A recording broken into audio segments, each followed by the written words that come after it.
A Rádio USP apresenta Programa Universidade 93,7.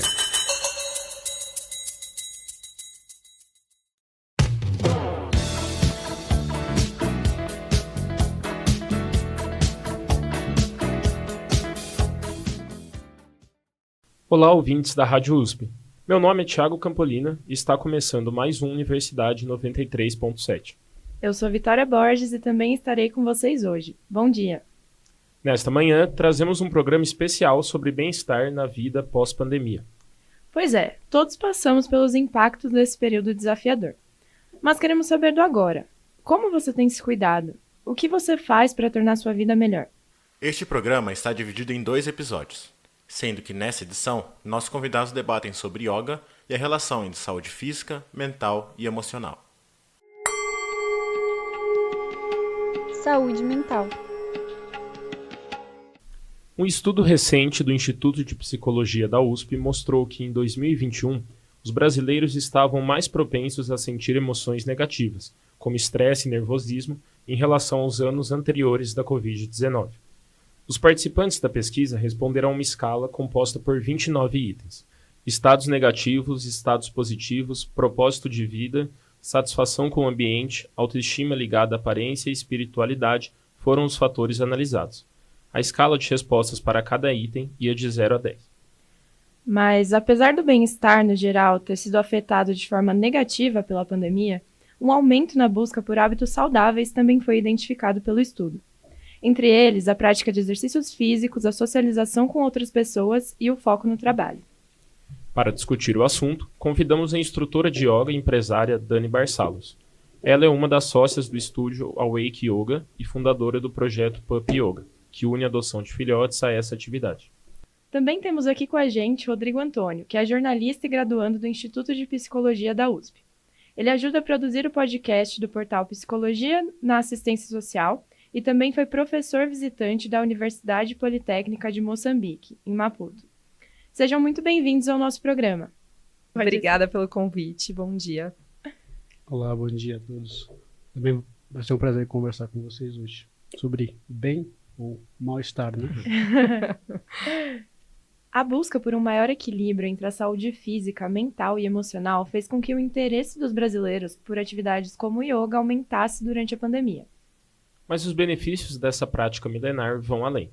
Vamos ouvir a reportagem de Rodrigo Tâmaro. O yoga é uma prática meditativa originária da Índia. Entre outras coisas, ele tem como objetivo o desenvolvimento e a disciplina física, mental e espiritual. Segundo dados da Associação Brasileira de Yoga, cerca de 14% dos brasileiros são adeptos dessa prática.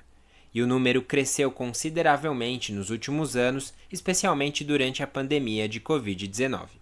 Para a professora de yoga Isabela Dombrade, esse crescimento pode ser explicado pelos benefícios do exercício. Quando muita gente se viu diante de uma crise sanitária que parecia insuperável, o yoga foi uma forma de relaxar e incentivar o autoconhecimento. Ela destaca que esse autoconhecimento permite que os praticantes de yoga saibam contornar as situações adversas. O yoga, para mim, é assim um convite, né? De silêncio, de reencontro, de estabilidade, de você se olhar, de você se conhecer. E dentro da sociedade que a gente está vivendo, que tem muitas pressões, desequilíbrios, e eventualmente a vida vai te trazer um obstáculo, você precisa se conhecer, né? Para saber a melhor forma de lidar com aquela situação. E o yoga vai te ensinar muito isso. Vai te ensinar que você não vai ter controle da situação, mas que você e a sua mente podem contornar essa situação da melhor forma possível.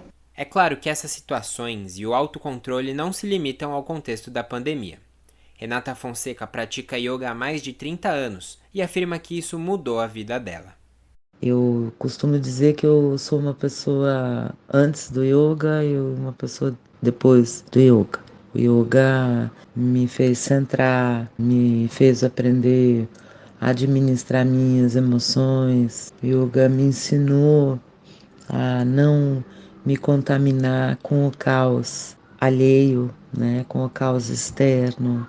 me ensinou a controlar a minha frequência cardiorrespiratória, por exemplo, crises de ansiedade através dos pranayamas, das respirações, né? E então, sem dúvida nenhuma, eu acho que o yoga é transformador. Por causa desses benefícios, a Organização das Nações Unidas estabeleceu o dia 21 de junho como o Dia Internacional do Yoga. O Ministério da Saúde inclui a prática no rol de atividades integrativas e complementares, e a Organização Mundial da Saúde reconhece o yoga como uma das medicinas tradicionais. A entidade ressalta, no Plano Global de Ação, que praticar yoga é um meio de melhorar a saúde e atingir um mundo mais saudável. Para a Universidade 93,7, Rodrigo Tâmaro. Pois é, como a gente ouviu na reportagem agora, os benefícios da prática do yoga são muitos. Rodrigo, como estudante de psicologia, de que forma você acredita que esse tipo de atividade física pode contribuir para uma maior sensação de bem-estar emocional, principalmente voltada para essa sensação de ansiedade, diminuir a ansiedade, como a gente ouviu na reportagem? Bom, obrigado pelo convite mais uma vez. Bom, Vitória, essa resposta a partir da psicologia ela é um pouco desafiadora porque a psicologia, embora seja muito diversa, né, e tenha muita expectativa social hoje para dar respostas, né, por problemas mais contemporâneos, haja vista aí que a gente, mesmo antes da pandemia, já vem percebendo toda uma discussão na sociedade de que coloca nos serviços de assistência à saúde mental um papel muito importante, né? Vinculação com os esportes, com outras práticas integrativas, mas tradicionalmente, embora haja essa diversidade assim, de linhas teóricas dentro da psicologia, a psicologia tem muito marco, que parte da psicanálise, que tem a ver com o olhar principalmente para as questões vinculadas ao mal-estar na cultura, e não propriamente à promoção do bem-estar, né? Então, óbvio que mais recentemente, devido a todo o processo de crise econômica, de exaustão no trabalho, isso talvez na última década ficou muito mais assinalado no Brasil, isso surgiu como uma demanda bastante urgente, né? Então, a pandemia parece que vem a aprofundar esse problema, né?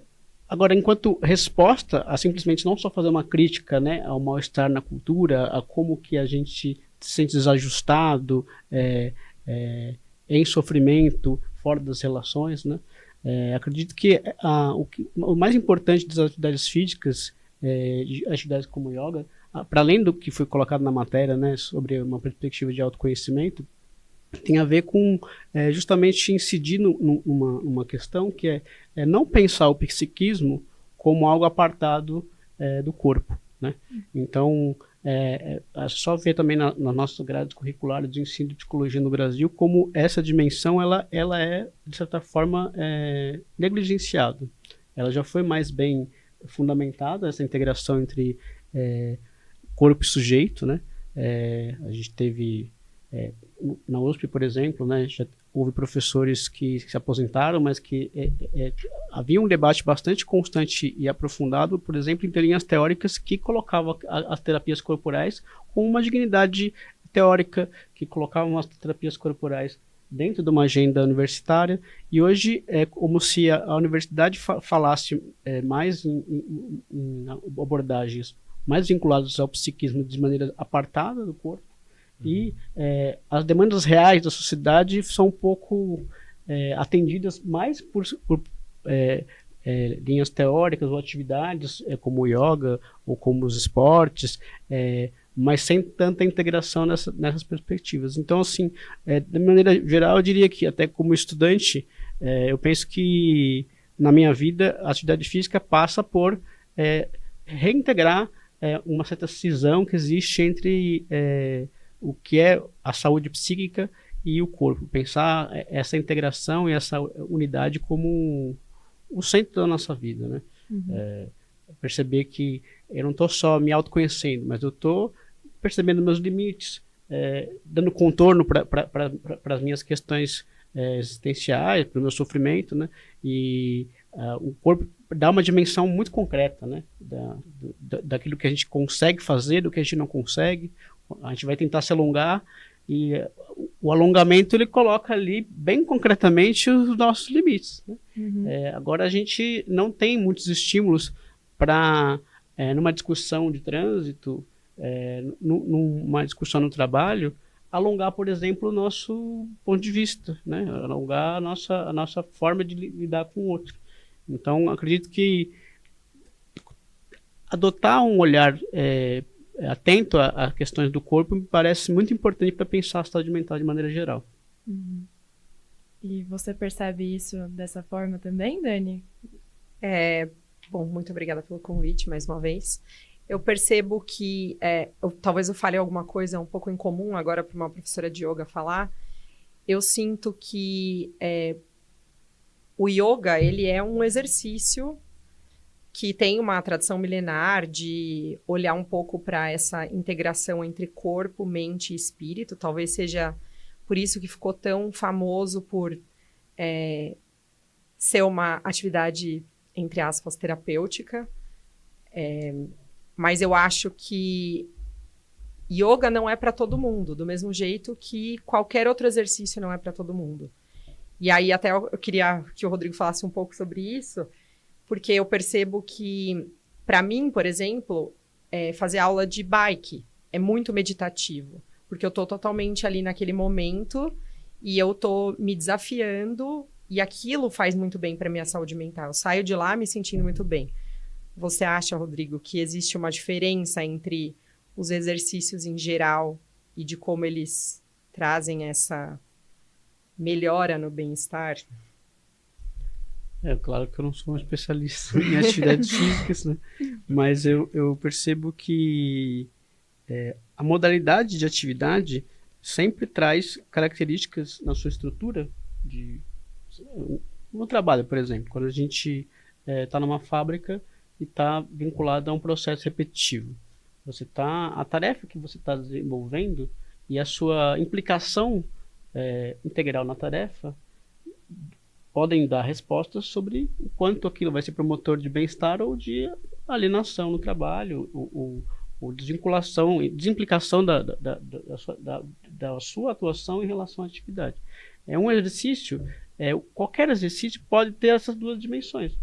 Ele pode ser tanto um exercício que, pelas melhorias cardiovasculares, vai dar sua resposta médica, né? Mas a gente acha que vai discutir outra dimensão aqui, que do ponto de vista psíquico, qualquer exercício pode ter duas dimensões opostas, inclusive. Se você estiver submetido a uma noção de performance, de replicar na atividade física a mesma pressão de desempenho que você tem no trabalho em outras relações, essa atividade física, a rigor, ela está na dimensão psicológica contribuindo para a sua mal-estar, forma de expressar o mal-estar e não o bem-estar. Então, a rigor, não dá para positivar nada. Não dá para a gente dizer que o yoga ele necessariamente vai gerar o bem-estar. A própria pandemia colocou na hora do dia essa demanda, né? Aplicativos.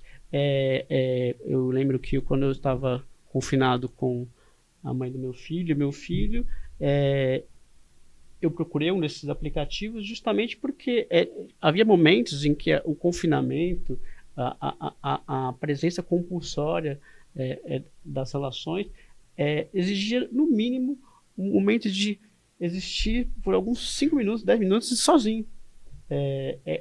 Não era propriamente uma relação de autoconhecimento. Tinha a ver com sair de uma relação compulsória e prezar pelo silêncio. Num outro contexto, uma atividade física como bike, num atleta de alto rendimento, por exemplo, que pode estar pressionado por uma série de questões externas ao seu próprio desejo, pode gerar situações diferentes, né? Então, eu diria que talvez o que a gente pode, embora eu tenha falado que a universidade às vezes ignora essa parte do corporal, coloca esse lado meio negativo, né, de focar no mal-estar na civilização, né? Mas é pensar o que tem de viés crítico nisso. Pensar negativamente as coisas. Pensar que qualquer atividade pode ter potencialidades para o bem-estar, como pode ser, na verdade, processos em que o próprio debate de bem-estar como algo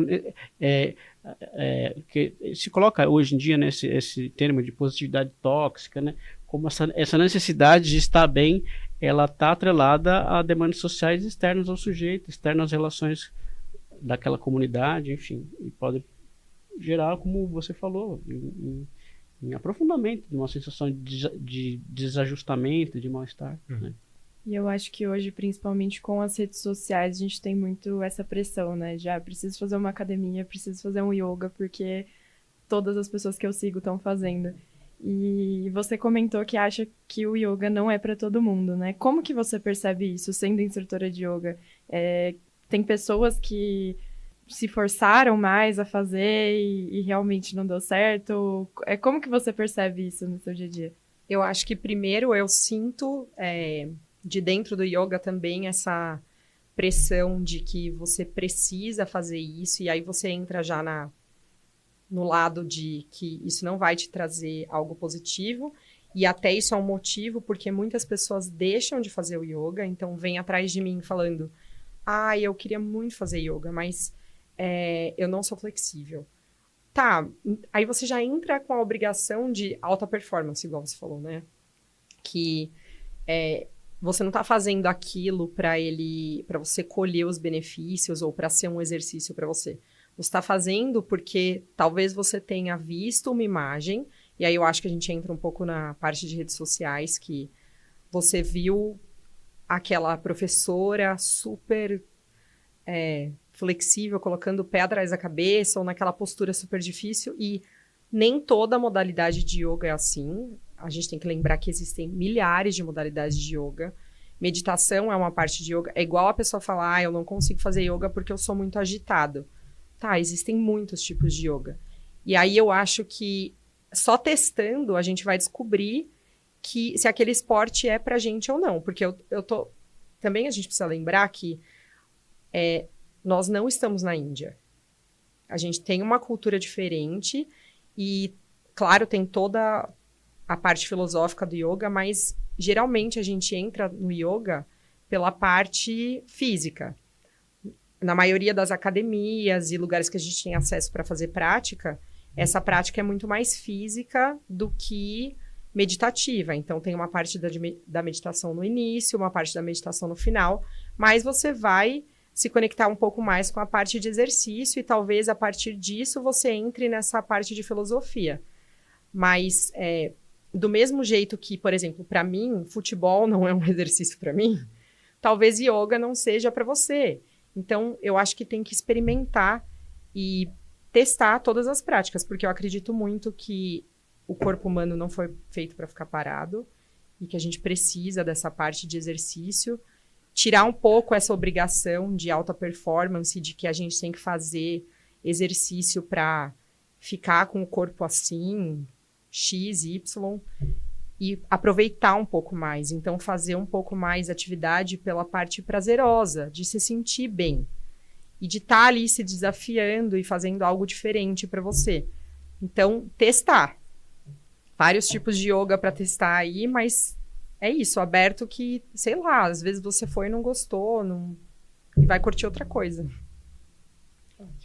Rodrigo, você tinha dito antes que você não enxerga que exista muito essa integração, né, entre a mente e o corpo e trabalhar essas duas coisas em harmonia como o yoga faz. Eu queria saber, na psicologia, o que existe hoje nesse sentido. Assim. Então, acho que historicamente já houve bastante estudo e prática que não fazia uma dualidade tão grande entre essas duas dimensões, né? Então, eu até citei aí o Freud, né, com a questão do mal-estar. Houve, por exemplo, dentro da própria psicanálise, um certo desenvolvimento a partir da psicanálise que pensou a questão corporal justamente porque percebia que, no caso que o Freud mais estudava, sobretudo o desenvolvimento da neurose, né, é como aquela neurose se expressava no corpo, né? Então, Reich, quando falava das couraças, né, musculares, estava falando ali de como se depositava no corpo um processo de estase da libido, né, de bloqueio das possibilidades de satisfação. Mas, ao mesmo tempo, eles tinham uma base comum, que eles viam nas relações sociais justamente o motor de produção dessas neuroses. Então, o nosso corpo para dentro, né, travado, ele está sendo produzido diariamente por uma série de relações de submissão, de impotência, de baixa possibilidade de se fazer escutado, né? A rigor, assim, o que o Freud dizia era as nossas possibilidades plenas de satisfação são necessariamente frustradas por um pacto social para a gente culturalmente poder conviver. Eu não posso desempenhar toda a minha satisfação de maneira onipotente. Para se relacionar socialmente, eu preciso abrir mão da minha satisfação funcional, né? Então, há nessa visão uma certa dimensão de que, bom, a vida em sociedade ela é a base inevitável de uma frustração. E aí pensar o bem-estar nessa lógica, nossa sociedade que está feita para nos frustrar, é um corredor estreito para atravessar, no mínimo, né? Só que, por exemplo, o Reich aponta para a possibilidade do bem-estar, porque ele vai falar sobre as condições de prevenção da neurose. É algo que é pouco discutido, né, nos desenvolvimentos posteriores da psicanálise, né? Mas, por exemplo, quando a gente pensa em prevenção, a questão da infância é muito importante, né? Não à toa, esse autor e diversos outros que integraram mais a questão de corpo-sujeito, viam na educação e uma educação integral, né, pensando no desenvolvimento da saúde do corpo, né, como uma forma de evitar o desenvolvimento dessas condições de adoecimento psíquico, né? Então, a rigor, assim, o caminho é estreito, mas ele é viável. Mas, e aí colocando uma coisa que eu acho que está no terreno comum aqui para a conversa, que como a sociedade que produz as condições para o nosso sofrimento, ela também está interessada em a cada conquista que a gente tem no nosso bem-estar retirá-lo de alguma maneira. Então, o viés mercadológico que se coloca na venda por bem-estar, as soluções mágicas para o bem-estar, né, também são contribuições para a gente não conseguir atingir essa satisfação. E eu estou totalmente de acordo com o que ela colocou, né? Essa noção de preservar uma certa singularidade. A base da psicologia tem a ver com atentar à singularidade das pessoas. Uhum. Se a gente só lida com recursos e soluções de massa, embora a gente saiba que os problemas são transversais a todos nós, socialmente, mas se a gente não dá respostas singulares, a gente não consegue avançar nisso. Mas, ao contrário de uma resposta singular, não é simplesmente falar yoga para todos, né? Mas, ao mesmo tempo, também o viés muito do confinamento, né, das relações egóicas, das relações que a gente vê que são cada vez mais valorizadas, né? Essa relação de consumo com o próprio bem-estar, ignorando o bem-estar do alheio, né, também são um problema. Então, a gente está nesse trilho aí que precisa andar entre os dois um pouco apertado. Talvez para folgar, para poder ter mais espaço nesse trilho apertado, a gente precisa tocar o outro, né? Estabelecer relações, né? E não à toa a pandemia escancarou tanto isso, porque a gente viu sem a base do nosso bem-estar, que é a relação, que é em relação intersubjetiva. Na ameaça potencial de perder relações, a gente vai desesperadamente correr para dentro e falar onde eu estava, onde eu estou. Eu vejo que o problema foi um pouco escancarar que a gente se apoia no outro para existir. Que a gente, mesmo quando está mais sozinho, isolado, fazendo uma atividade, a gente está estabelecendo relações com expectativas, desejos alheios, com projeções em relação ao desejo do outro, né? Uhum. Então, acho que isso é um tema muito complexo de se responder de maneira muito direta, mas eu acredito que Sendo bem sincero, não acredito em bem-estar que não seja compartilhado. Esse foi o nosso debate sobre bem-estar, com participação da instrutora de yoga Dani Barsalos e do jornalista e estudante de psicologia Rodrigo Antônio. Para encerrar, gostaríamos de saber como levar a vida de uma forma mais leve. Nosso microfone está aberto para as considerações finais. Bom, eu acho que o jeito de levar a vida mais leve é encontrar um equilíbrio entre as coisas, encontrar uma atividade física que você sinta prazer em fazer, que estimule socialização. Acho que talvez tornar a vida mais leve seja considerar que existem coisas que são pesadas, né? Que exigem que você faça mais força para carregá-los, né? Talvez saber perceber, conseguir tatear melhor a diferença de peso entre as coisas ajude a tornar as nossas atividades e práticas mais compatíveis ao peso de cada coisa, né? Para quem busca mais bem-estar, o Instituto de Psicologia da USP em São Paulo oferece diversas opções gratuitas. Os serviços vão desde atendimentos clínicos até oficinas de jogos para crianças e grupos de danças circulares. Os interessados podem pegar mais informações no site www.usp.br/serviços/atendimento-psicológico, sem cedilha e sem acento. O Centro de Práticas Esportivas da USP, o CP, também oferece diversas opções de cursos para quem quer começar ou já pratica atividades físicas. Tem de tudo: yoga, vôlei, tênis, artes marciais. O CP fornece, inclusive, aulas de orientação nutricional para quem deseja formar hábitos alimentares mais saudáveis, mas não sabe por onde começar. É só ficar de olho no site www.cpcepe.usp.br/cursos para saber quando abrem as inscrições de cada modalidade. Nós ficamos por aqui. O programa de hoje teve coordenação de Natália Nora, edição por Gustavo Assef e produção por Natália Milena. As reportagens foram feitas por Felipe Narciso, Rodrigo Tâmara e Natália Nora. A apresentação por mim, Vitória Borges, e meu colega Tiago Campolino. A música tocada neste programa foi Saúde, de Rita Lee. Bom dia a todos. Muito obrigada pela audiência. Bom dia. Você acompanhou a primeira parte do programa especial sobre bem-estar. O próximo episódio você ouve na semana que vem, quando nossos convidados discutirão sobre a incorporação das atividades físicas na rotina e sobre como a alimentação pode influenciar na busca pelo bem-estar. Muito obrigado e até a próxima.